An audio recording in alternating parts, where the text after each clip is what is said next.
ఎప్పుడన్నా కల్దీలు అన్న ప్రసంగము వాక్యము విన్నవారు ఉంటే చేతులు ఎత్తుతారా?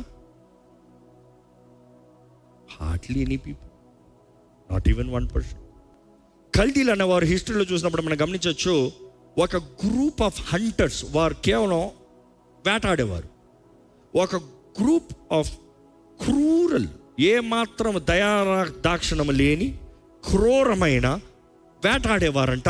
అది కేవలం ఒక చిన్న గ్రూపు ఎడారిలో తిరుగుతూ ఉండేవారంట. ఎడారిలో ఊరక అటు ఇటు తిరుగుతా ఏం దొరుకుతుందిరా దోచుకుని పోయేవారంట. బైబిల్లో మత్తయి సువార్త 12:43 యేసు ప్రభు దురాత్మని గురించి ఏమని చెప్తున్నాడో చూడండి. ఒక అపవిత్రాత్మ ఒక మనిషిని వదిలిపోయిన తర్వాత, ఒక మనిషిని విడిచిపోయిన తర్వాత విశ్రాంతిని వెతుకుచు నీరు లేని చోట్ల తిరుగుచూ ఉండును. ఏంటంట? ఒక మనిషిని విడిచిపోయిన తర్వాత అది విశ్రాంతిని వెతుకుతూ నీరు లేని చోట తిరుగుతా ఉంటుందంట. ఇంగ్లీష్లో అదే మాట, వాండరింగ్. ఈ కల్దీలు ఎవరంట? వాండరర్స్. ఈ అపవిత్రాత్మకి సాదృశ్యము, అంటే కల్దీలకి అపవిత్రాత్మ, ఈ అపవిత్రాత్మ కల్దీల ఆత్మ, ఈ కల్దీల ఆత్మ నక్కకి సాదృశ్యము. ఈ స్వభావం చూసినప్పుడు మన జీవితంలో ఈ కల్దీల ఆత్మ, లేకపోతే ఈ నక్క బుద్ధి, లేకపోతే ఈ అపవిత్రాత్మ వెంటాడుతూ ఉంది. చాలామందికి ఈ అపవిత్రాత్మ వెంటాడుతుందన్న సంగతి తెలియదు పాపం. కొన్నిసార్లు అనుకుంటున్నారు ఏదో జరిగిపోయిందిలే, ఏదో అయిపోయిందిలే, ఇందుకు అయిపోయిందిలే, ఏదో అలాగ అయిపోయిందిలే. కొంతమందికి కొన్ని సమస్యలు వచ్చినప్పుడు ఎంతో బాధపడతారు, ఎంతో వేదన పడతారు. ఇది సమస్య, ఇది కలవరము, ఇది పోరాటం అంతా చెప్తారు. కారణం ఏంటి అని అడగండి. కొంతమందికి కారణాలు ఉండవు. ఎక్స్ప్లెయిన్ దిస్ పాయింట్ అని చెప్పండి. అసలు ఏంటమ్మా సమస్య అని అడగండి. అసలు వాట్ వెంట్ రాంగ్ అని, అది కాదు, అదంతా because you are not knowing. అపవాది, వాడు దొంగ, వాడు హంతకుడు, వాడు దోచుకుని నాశనం చేసేవాడు. జాగ్రత్త. దేవుడు వాక్యం తెలియజేయబడుతుంది యోహాను 10:10. దేవుడు యేసు ప్రభు ఎందుకు ఈ లోకంలోకి వచ్చాడంట? మనకి సమృద్ధి జీవాన్ని ఇస్తానికంట. కానీ సాతాను ఎందుకు ఉన్నాడంట? వాడు నిన్ను దోచుకుంటానికి, నిన్ను చంపుతానికి, నిన్ను నాశనం చేస్తానికి ఉన్నాడంట.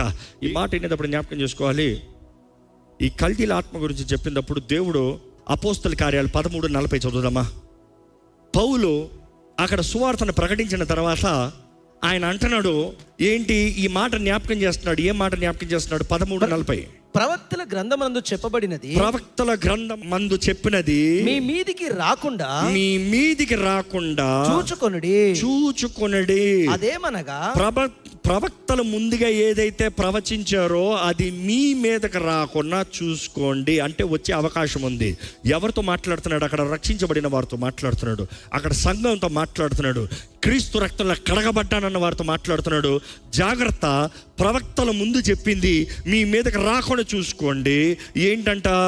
మీ దినములలో ఇదిగో తిరస్కరించు వారులారా ఆశ్చర్యపడుడి, నశించుడి. మీ దినములలో నేను ఒక కార్యము చేసేదను. మీ దినములలోనే ఒక కార్యాన్ని చేస్తాను. ఆ కార్యము ఒకడు మీకు వివరించినను మీరెంత మాత్రము నమ్మరు అనెను. మీరు ఎంత మాత్రం నమ్మరు. ఏంటి నమ్మరు? ఏ మాట గురించి చెప్తున్నాడు ఆయన? అక్కడ కంటిన్యూ చేస్తే అది ఏంటి ఆ ప్రవచనం అంటే హబక్కుకు 1:5-6. ఏంటి మీ దినాల్లో జరుగుతుంది? ఏంటి అది జరుగుతుంది? ఏంటి ఆ వార్నింగ్ ఇస్తున్నాడు పౌలు? అన్యజనులలో జరుగునది చూడుడి, ఆలోచించుడి, కేవలము విస్మయమునందుడి. మీ దినములలో నేను ఒక కార్యమును జరిగింతును. మీ దినములో నేను ఒక కార్యాన్ని జరిగిస్తాను. అలాగూ జరుగునని ఒకడు మీకు తెలిపినను మీరు అతనిని నమ్మక ఉందురు. ఒకడు తెలిపినా కూడా మీరు అతన్ని నమ్మకం ఉంటారు. ఆలకించుడి. తమవి కాని ఉనికి పట్టులను. ఇప్పుడు జాగ్రత్తగా వినండి, ఆలకించండి, జాగ్రత్తగా వినండి. తమకి కాని ఉనికి పట్టులను ఆక్రమించవలనని బూదిగంతముల వరకు సంచరించుచు ఏం చేస్తారంట వీరు? ఒక ప్రాంతంలో కాదు, బూదిగంతములంతా, భూమంతా సంచరిస్తారంట. Continue please. సంచరించు ఉద్రేకము గల క్రూరులకు. వీరెవరంట? ఉద్రేకము కలిగిన క్రూరులంట. ఉద్రేకము కలిగిన క్రూరులు. వీరేం చేస్తున్నారు? వీళ్ళు దోచుకుంటున్నారా? వారు ఘోరమైన ఆ. భీకర జనముగా ఉన్నారు. వారు ఘోరమైన భీకర జనముగా ఉన్నారు. వారు ప్రభుత్వపు విధులను ఆ. తమ ఇచ్చ వచ్చినట్లు ఏర్పరచుకుందురు. ఆ. వారి గుర్రములు చిరుతపులుల కంటే వేగంగా పరుగులెత్తును. ఆ. రాత్రియందు తిరుగులాడుచు తోడేళ్ల కంటేను అవి చురుకైనవి. తోడేళ్ళంటే అగైన్ వుల్ఫ్స్. తోడేళ్ళ కంటే అవి చురుకైనవంట. తోడేళ్ళ కంటే చురుకైనవంట. వారి రౌతులను దూరము నుండి వచ్చి తటాలున జొరబడుదురు. ఎరను పట్టుకొనుటకై పక్షిరాజు వడిగా వచ్చినట్లు వారు పరుగులెత్తి వచ్చుదురు. వీరి గురించి చూసినప్పుడు ఎలా కనబడుతుంది? వీరికి దయాదాక్షిణ్యం లేదు, వీరు క్రూరమైన వారు, వీరు దోచుకున్న వారు, వీరు నాశనం చేసేది ఎలా ఉందంట? కటాలం మీద పడతాడంట, అకస్మాత్తుకు వస్తాడంట. మొత్తానికి ఇట్ ఇస్ విగరస్, ఎక్కువ క్రూరంగా వస్తున్నారంట. వీళ్ళు ఎవర్రా అంటే కల్దీలు. ఆ కల్దీల ఆత్మే మరలా వస్తుందేమో, జాగ్రత్త, దేవుడు లేపుతాడు వారి పని అయ్యేంత వరకు. ఎందుకంటే చరిత్రలో చూసినప్పుడు అపోస్తుల కార్యాల్లో పౌలు చెప్పేటప్పటికి కల్దీలు అన్నవారు లేరు. అపోస్తుల కార్యాల్లో పౌలు బోధించేటప్పటికి ఇదిగో ఈ కల్దీలు వస్తున్నారు, కల్దీల ఆత్మలు లేపుతానన్నాడు, నీ కాలంలో నీకు దగ్గర రాకుండా చూసుకో అని చెప్పేటప్పటికి కల్దీలు అన్న వ్యక్తులు లేరు. కానీ ఈ కల్దీల ఆత్మ గురించి మాట్లాడేటప్పటికి కల్దీలు అన్నవారు 539 BC బిఫోర్ క్రైస్ట్, 539 BCలోనే సంపూర్ణంగా నిర్మూలన చేయబడ్డారు. ఇర్మియా గ్రంథము 50:51 ప్రకారము దేవుడు ఎట్లయితే ముందే నాశనం చేస్తానన్నాడో అలాగ నాశనం చేయబడ్డారు. అసలు ఈ కల్దీలు ఎవరు? ఈ కల్దీల బుద్ధి ఏంటి? ఈ కల్దీలు ఎవరు? ఈ కల్దీల బుద్ధి ఏంటి అని చూసినప్పుడు ఈ కల్దీల బుద్ధి దొంగలంట. దొంగలు. మీ జీవితంలో దొంగతనం చేయబడిందా? మీ జీవితంలో మీరు ప్రేమించిన వారు మీరు పోగొట్టుకున్నారా? మీ జీవితంలో అపవాది ఏంటి అది దోచుకున్నాడు? చూసే దేవుని వాక్యలో చూసినప్పుడు God is omnipotent, God is omniscient, God is all powerful. దేవుడు సర్వంత్రయామి, సర్వజ్ఞాని, సర్వశక్తిమంతుడు. కానీ అపవాది సర్వజ్ఞాని కాదు. మీకు తెలుసా అండి, అపవాదికి మీ తలంపులు తెలియదు, అపవాదికి మీ మైండ్లో ఏం ఆలోచిస్తారో తెలియదు. చాలామంది అనుకుంటారు అపవాదికి నా మైండ్లో ఉన్నది తెలుసు. లేదు లేదు లేదు, వాడికి తెలియదు. దేవుడికి మాత్రమే మన మైండ్లో ఏముందో తెలుసు. మన నోటి మాట, ఇంకో మాటలు చెప్పాలంటే మన మైండ్లో అనుకుంది మన నోట్లో ఉండి వచ్చే ముందే ఆయన ఎరుగున్నాడంట. కానీ అపవాదికి అలా కాదు. నువ్వు ఎలా రియాక్ట్ అవుతున్నావో, నువ్వు ఏదైతే మాట్లాడుతున్నావో దాని తగినట్టుగానే వాడు తెలుసుకోగలుగుతున్నాడు. ఈరోజు చాలామంది ఆ అపవాది నా మైండ్లోనే చదివేస్తున్నాడు. లేదు లేదు లేదు, నువ్వు దేనికి భయపడుతున్నావో చూస్తున్నాడు, నువ్వు ఏది చింతిస్తున్నావో చూస్తున్నాడు, నువ్వు ఏ వార్త వింటే వణికిపోతున్నావో చూస్తున్నాడు, ఏ వార్త వింటే ఆయాసపడిపోతున్నావో చూస్తున్నాడు.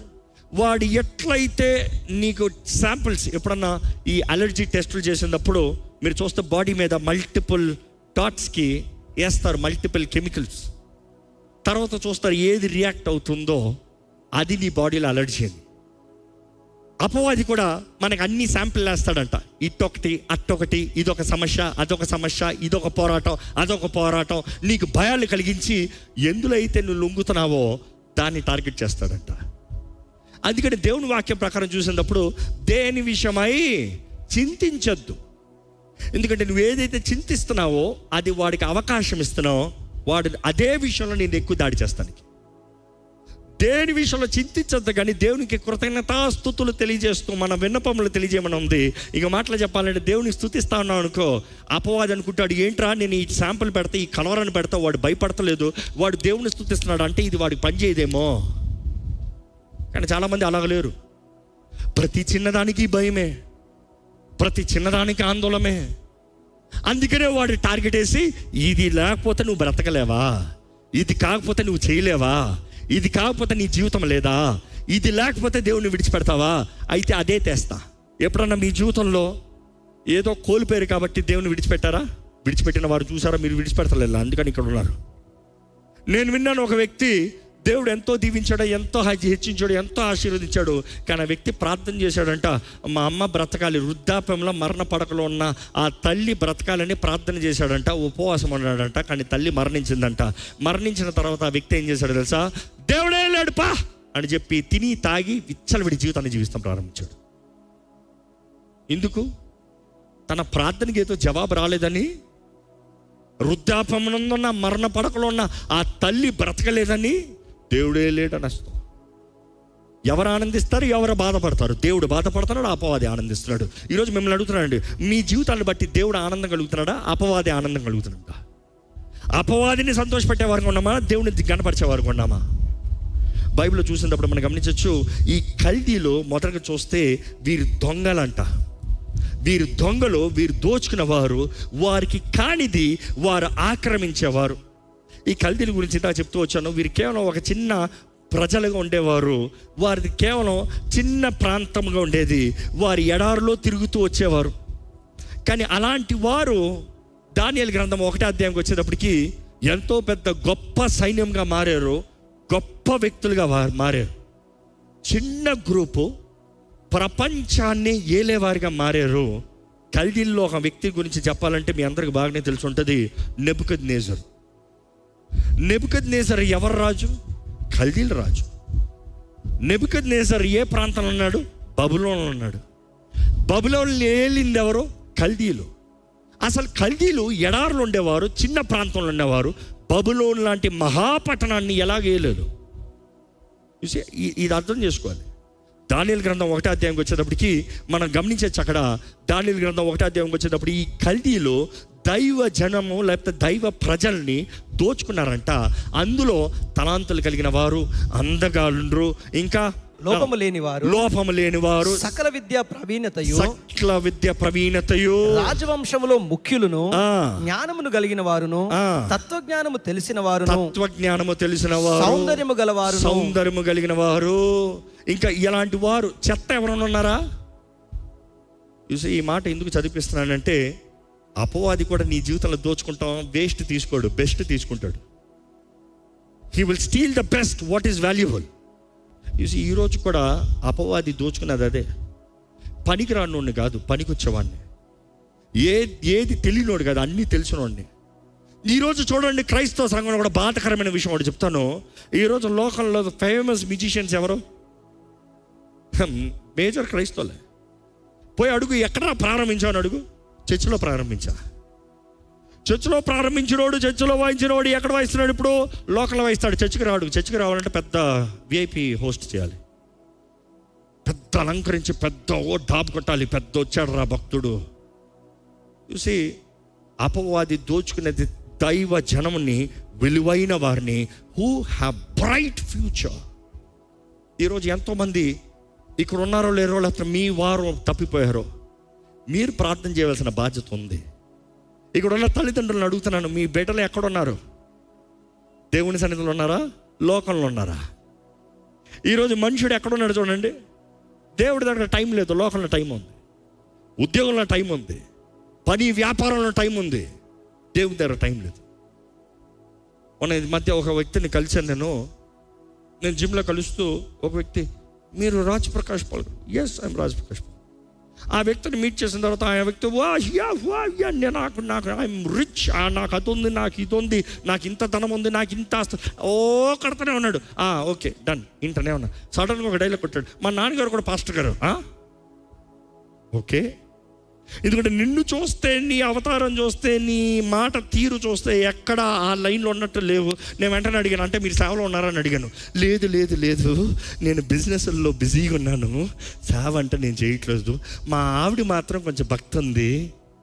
సేవ కూడా బిడ్డ అంటున్నావు, సేవ లేదంటున్నావు, లోకంలో వ్యాపారాలు అంటున్నావు. ఇప్పుడు ఎవరిని నేరం మోపాలి? సేవకుడిని నేరం మోపాలా? ఎందుకంటే సేవకుల దగ్గర చూసినప్పుడు సేవకులు నేను నేరం మోపను. ఎందుకంటే సేవకులు చూసినప్పుడు వారు రాత్రి పగలు ప్రయాసపడుతూ, కుటుంబాన్ని అంతా త్యాగం చేస్తూ మీ కొరకు పోరాడుతూ ఉంటారు. కానీ చివరికి దెయ్యాలన్నీ ఎక్కడ చేరుతాయి? ఆ ఇంట్లో చేరుతాయి. మీ కొరకు సేవకుడు రాత్రి పగలు ప్రయాసపడాలి, పోరాడాలి, ప్రార్థన చేయాలి. మీరు మాత్రం సేవకుల కొరకు ప్రార్థన చేయరు. ఇక్కడ ఉన్న మిమ్మల్ని అడుగుతున్నానండి, ఎంతమంది మీ సంఘ కాపరుల కొరకు భారముతో ప్రార్థన చేసేవారు ఉన్నారో చేతులు ఎత్తి చూపించండి. చూసి భారముతో అన్న ఓరక ప్రభా మా సేవకుని ఆశ్రయించు కాదు, మీ సేవకుడు బాగుంటే మీరు బాగుంటారు తెలుసా? అది మీ సేవకుడు మనసు నెమ్మదిగా ఉంటే దేవుని స్వరాన్ని వినగలిగితే దేవుని వాక్ మీకు అందిస్తాడు. ఆయన మనసు సరళకపోతే మిమ్మల్ని ఏం అందించలేడు. ఇంట్లో గొడవలు పెట్టుకుని నీ దగ్గరకు వచ్చి చెప్పగలిగింది ఏం లేవు. కావాలంటే భార్యని తిట్టేదంతా వచ్చి నేను తడతాడు ఉన్నదే. బట్ దెన్ ఈరోజు వంశము చూసినప్పుడు ఒకప్పుడు ఆంధ్ర తెలంగాణలోనే చూద్దాం, గొప్ప గొప్ప సేవకులను పిలవడిన వారు బిడ్డల్ని చూడండి, మనల్ని చూడండి. సేవలు ఉన్నారా? ఇక్కడ ఉన్న కుటుంబాల్లో అడుగుతున్నాను, ఇక్కడ సేవకులందరూ ఉన్నారు, ప్రేమతో అడుగుతున్నాను, అయ్యా గౌరవంతో అడుగుతున్నా, మీ బిడ్డలు ఎలా ఉన్నారు? మీ బిడ్డలను పట్టించుకుంటారా? లోక సంపాదన దేవుడా? మా నాన్నగారు ఎప్పుడు చెప్పారు, రే మీరు పెంచబడింది దేవుని బీజంతోరా, రే మీరు పెంచబడింది దేవుని ధనంతోరా, రే మీ జీవితం దేవుందిరా. ఎంతమంది తండ్రులు చెప్పగలుగుతున్నారు, సేవకులు చెప్పగలుగుతారు, రే నిన్ను పెంచింది దేవుంది, నీ జీవితకాలం నువ్వు దేవునికి రుణపడి ఉన్నావు, నీ జీవితంలో నువ్వు ఏదైనా ఉన్నావు అంటే సేవకుడివి. చాలామంది అంటారు సేవకుడు వంశం. అవును, దేవుడు పెట్టాడు. లేవిలు అంటే లేవిల వంశం పరిచయం చేయాలని పెట్టాడు. అహరోను వంశం యాజకులను పెట్టాడు. నువ్వెవడు క్యాన్సిల్ చేస్తానికి? ఒకడు ప్రయత్నం చేసినా కూడా పట్టుకుని లాగేవాడు ఎంతోమంది కనబడుతున్నారు ఈరోజు. ఒకడు ఏదో సేవ చేయాలని వస్తే వెంటనే చాలు, నీలో అది తప్పు, నీలో అది తప్పు, నీలో ఎవరిలో తప్పు లేదు, ఎవరిలో తప్పు లేదు. ఇక్కడ ఎవరు చెప్పగలుగుతారు నేను 100% రైట్ అని? అందరిలో లోపాలు ఉన్నాయి, అందరిలో తప్పులు ఉన్నాయి.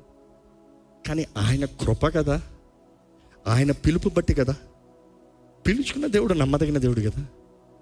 ఈరోజు ఈ వాక్యం అనేటప్పుడు పరీక్షించాలండి. మన జీవితంలో మన దృష్టి కలిగి ఉండకపోతే, హోషియా 4:6 ఇంగ్లీష్లో చాలా బాగుంటుంది. Lack of knowledge my people perish. తెలివి లేక నా ప్రజలు నశించిపోతున్నారు. ఏంటంటే lack of knowledge my people perish. Lack of knowledge, వారికి తెలివి లేదయ్యా, అందుకని నశించిపోతున్నారయ్యా. ఏమి చేయాలో తెలియట్లేదు, ఏమి జరిగిందో తెలియట్లేదు, ఏది చేయకూడదో తెలియట్లేదు, అందుకని నశించిపోతున్నారు. ఈరోజు ఎంతమంది దేవుని ప్రేమిస్తున్నామంటున్నాం కానీ తెలివి లేదు దేవుని మార్గంలో నడుస్తానికి. నేను ఎప్పుడంటాను, ఈ పరిశుద్ధ గ్రంథంలో దేవుడు ఒక మనుషుడు ఎలా బ్రతకాలో మొత్తం తెలియజేయబడింది, కొత్తగా నీకు రాయాల్సింది ఏం లేదు. దేవుడు నీ కొరకు ఏం చేశాడో మొత్తం తెలియజేయబడింది, ఈరోజు కొత్తగా రాయాల్సిన అవసరం లేదు. దేవుడు నీ కొరకు ఆయన సిద్ధపరిచిన కార్యాలు అన్నీ ఇందులోనే నీకు చెప్పాల్సిందే, నీ కొత్తగా యాడ్ చేయాల్సింది ఏం లేదు. కానీ ఈరోజు నీవు ఈ వాక్యాన్ని చదువుతున్నావా? ఈ వాక్యాన్ని హత్తుకుంటున్నావా? ఈ వాక్యాన్ని ఆధారం చేసుకుని బ్రతుకుతున్నావా? లేకపోతే తెలివి లేక, దేవుని వాక్య తెలివి లేక, లోక జ్ఞానం ఎంతో ఉంది, సోఫియా జ్ఞానం అంటారు గ్రీక్లో, సోఫియా.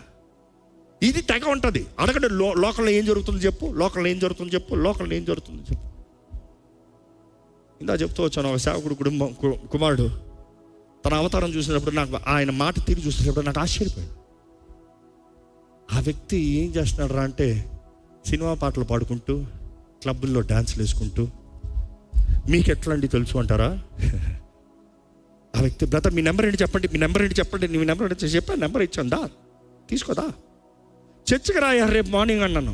ఎందుకంటే సాటర్డే కలిసి సండే మార్నింగ్ చర్చికి రాయా అంటే, నాకు రేపు బిజీ అపాయింట్మెంట్ ఉంది, నేను తర్వాత చూస్తాను. సరే ఎట్లా నాలేన లాగుతాను, ఎందుకంటే దేవుని సన్నిధిలోకి వస్తే సుత్తి పడుతుంది, సుత్తి పడితే మనుషుడు అణుగుతాడు, కరెక్టా? సో అన్నదప్పుడు ఆయన నెంబర్ తీసుకున్నాడు, నెంబర్ ఇచ్చాడు, ఆయన స్టేటస్లు పెడుతున్నాడు చూడాలి. నేను ఉన్నది ఓపెన్గా స్టేజ్ మీద చెప్తాను, ఇప్పుడు రేపు ఆయన మొహం ముందు కూడా చెప్తాను, నాకేం బాధ. ఏంటి సినిమా పాటలు పాడుకుంటూ, డాన్స్లు వేసుకుంటూ, ఫీలింగ్లు వేసుకుంటూ, దైవజనుడు కుమారుడు అంటున్నావు, లోకంలో దౌర్భాగ్య జీవితాన్ని జీవిస్తున్నావు. దేవునికి మండదా? దేవుని కృప కృప కృప కృప కృప కృప అంటూ విచ్చలవిడి జీవితం. ఈరోజు కృప ఎక్కువ అయిపోయింది మనుషుడికి. ఉండట్లే, దేవుడు క్షమిస్తాడులే, జాగ్రత్త. న్యాయ తీర్పు రోజున దేవుడు ప్రతి దానికి లెక్క అడుగుతాడు, ప్రతి దానికి లెక్క అడుగుతాడు. దేవుని వాటిని చూసినప్పుడు అండి, ఈ కల్దీలో 2 విషయాలు దోచుకున్నారు. జాగ్రత్త వినండి. దానియేలు గ్రంథం 1వ అధ్యాయంలో చూసినప్పుడు, 1వ వచనం చూసినప్పుడు, దేవుడు అప్పచెప్పాడంట ఇశ్రాయేలుని, యూదుల్ని, దేవుని మాట విననొల్లని ఈ ప్రజల్ని, దేవునికి అవిధేయులుగా బ్రతుకుతున్న వీరిని నా ప్రజలు అని చెప్పిన దేవుడు, ఇదిగో వీరిని అపవాది కల్దీల దగ్గర అప్పచెప్తున్నాడు, బుద్ధి చెప్పండి రా మా ఊళ్ళకి అని. వారిని బబులోనికి తీసుకెళ్తున్నారు. వారిలో బిడ్డల్ని, నెక్స్ట్ జనరేషన్ బిడ్డల్ని తీసుకెళ్తున్నారు. బిడ్డలు మాత్రం కాదు, అక్కడ చూస్తే వారి ఆస్తిని కూడా తీసుకెళ్తున్నారు, వారి సొమ్మును కూడా తీసుకెళ్తున్నారు, దేవుని ఆలయపు ఉపకరణాలను కూడా తీసుకుని వెళ్తున్నారు. ఈరోజు అపవాది ఈ రెండు నీ దగ్గర దోచుకుంటాడు. ఒకటి నీ తరము, నీ వంశము. రెండోది నీ ధనము. ఈరోజు ఇక్కడ ఎంతోమంది ధనము లేని పరిస్థితుల్లో, ఎందుకు దేవుడు ఒక కాదు, అపవాది దోచుకుని చిల్లు పడిన సంచ ఎంత వేసినా వేస్టే, చిల్లు పడిన బకెట్లో ఎంత నీళ్ళేసినా వేస్టే. నిండిందిరా అనుకుంటున్నావు, పోతనే ఉంది. వచ్చిందిరా అనుకుంటున్నావు, పోతనే ఉంది. ఈరోజు చాలామంది చూడండి, జీతం వచ్చింది, ఎక్కడ పోయింది జీతం? పోయింది. డబ్బులు లేవు. మొదటి తారీఖు వచ్చింది, 3వ తారీఖులో డబ్బులు లేవు. ఇక 30 రోజులు ఎవరినో అడుక్కోవాలి, 25 రోజులు ఎవరినో అడుక్కోవాలి. డబ్బులు లేవు. కొంతమంది కుటుంబాలు ఇదే పాట, డబ్బులు లేవు. ఎందుకుండవు? దొంగ దోచుకుంటా అంటే ఎక్కడ ఉంటాయి? ఈరోజు మీరు గమనించాలి, ఈ కల్దీల ఆత్మ దోచుకుంటూనే ఉంటుంది. ఈరోజు ఈ కల్దీల ఆత్మ మిమ్మల్ని పోరాడుతుందా, మిమ్మల్ని దోచుకుంటుందా, మీ జీవితంలో కార్యం జరిగిస్తుందా చూసుకోండి. కానీ ఈరోజు పునరుద్ధానపు శక్తి, పరిశుద్ధాత్మ శక్తి ద్వారంగా దేవుడు మన జీవితంలో కార్యం జరిగించి మనకు విడుదలను వాళ్ళని ఆశపడుతున్నాడు. దయచేసి స్థలంలో వంచండి, ప్రార్థన చేద్దాం. ప్రార్థన చేసేటప్పుడు ఇదిగో, నిజముగా మీ జీవితంలో దోచుకోబడిన స్థితి ఉందా, పోరాడుతున్న స్థితి ఉందా, కాపరి దగ్గరికి రండి.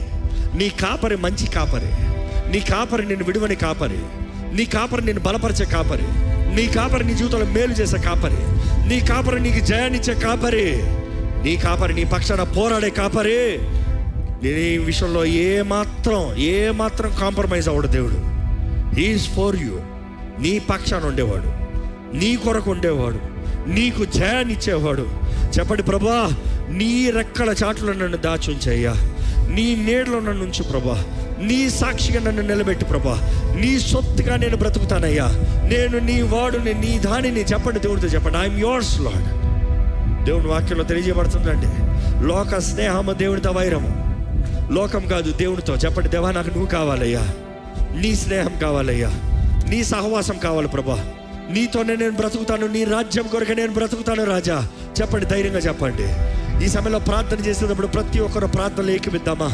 ప్రతి ఒక్కరు ప్రార్థనలు ఏకమిస్తూ ఎక్కడ దేవుని చేతుల్లో ఆయన సహాయాన్ని వేడుకుంటూ, ఆయన శక్తిని వేడుకుంటూ ప్రభు కార్యములు జరిగినట్లుగా వేడుకోదామా?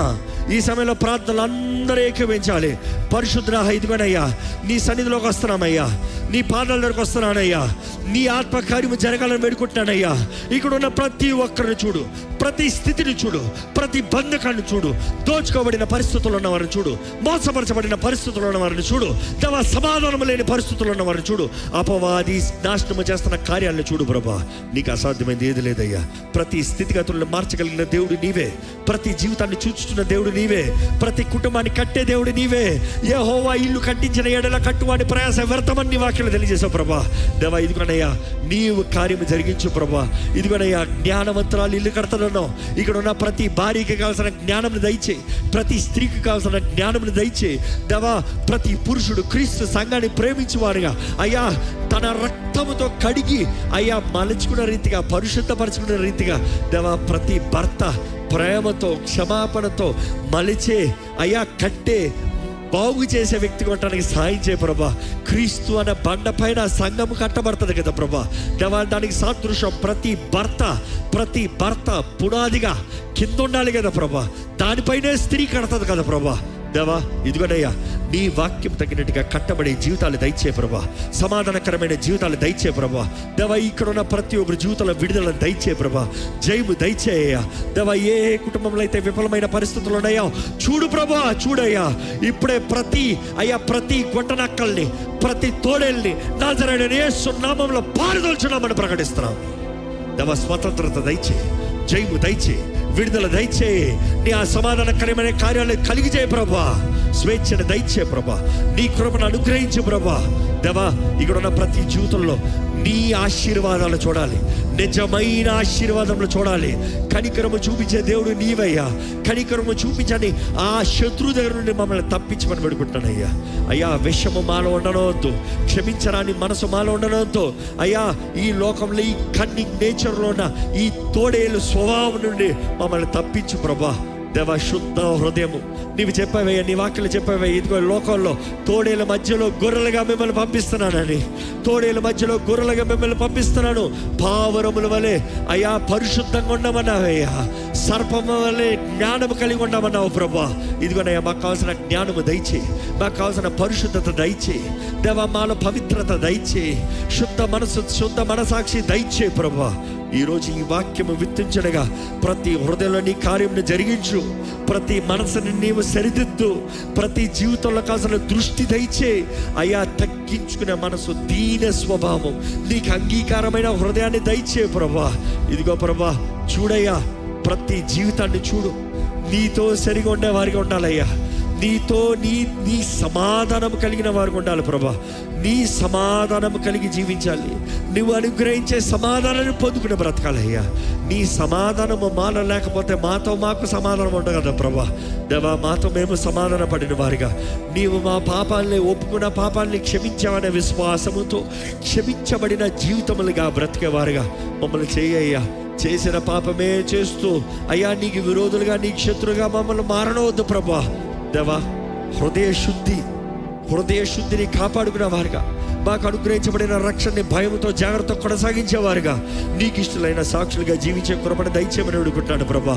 దేవా, అదే రీతిగా దేవా, ఇతరులతో సరిగా ఉండే జీవితాలు మాకు దయచే, మా కుటుంబాలు మేము సరిగా చూసుకునే జీవితాలు మాకు దయచే దేవా. అదే రీతిగా ఏదో మాకు కలిగిన ధనము, మాకు కలిగిన పేరు, మాకు కలిగిన లోక టైటిల్స్ కాదయ్యా. ఇవన్నీ తాత్కాలికమే, నిరంతరమైంది నీ రాజ్యము మాత్రమేనయ్యా. ఈ లోకంలో మేము ఎంత సంపాదించుకున్నా అన్నీ విడిచిపెట్టి పోవాల్సిందే. కానీ దేవా, నీ రాజ్యం కొరకు ప్రయాసపడితే ఈ హమందు పరమందు నీకు సమర్పించుకున్న వారిని, నిన్ను సేవించే వారికి ఈ హమందు పరమందు దీవెనలు ఇచ్చే దేవుడు అయ్యా. దేవా, 100 రెట్ల ప్రతిఫలాన్ని ఇచ్చే దేవా. ఇక్కడ ఉన్న ప్రతి జీవితంలో కావాల్సిన ఆశ దయచే, వాంఛ దయచే, కోరిక దయచే, నీ కొరకు జీవించాలన్న పట్టుదల దయచే దేవా. నీ కొరకు సమర్పించుకున్న జీవితాన్ని దయచే. ఈరోజు మేము ప్రార్థనలో అయ్యా ఇక్కడ పోరాడుతూ ముగించుచుండగా, నీవే నీ సంపూర్ణ పరిపూర్ణ చిత్తము నీ బిడ్డల జీవితంలో జరిగించమని ప్రభు యేసు నామములో అడిగి వేడుచున్నాము తండ్రి. ఆమేన్. అందరూ బిగ్గరగా ఆమేన్ చెప్తామండి. ఆమేన్. దైవం నీవయ్యా.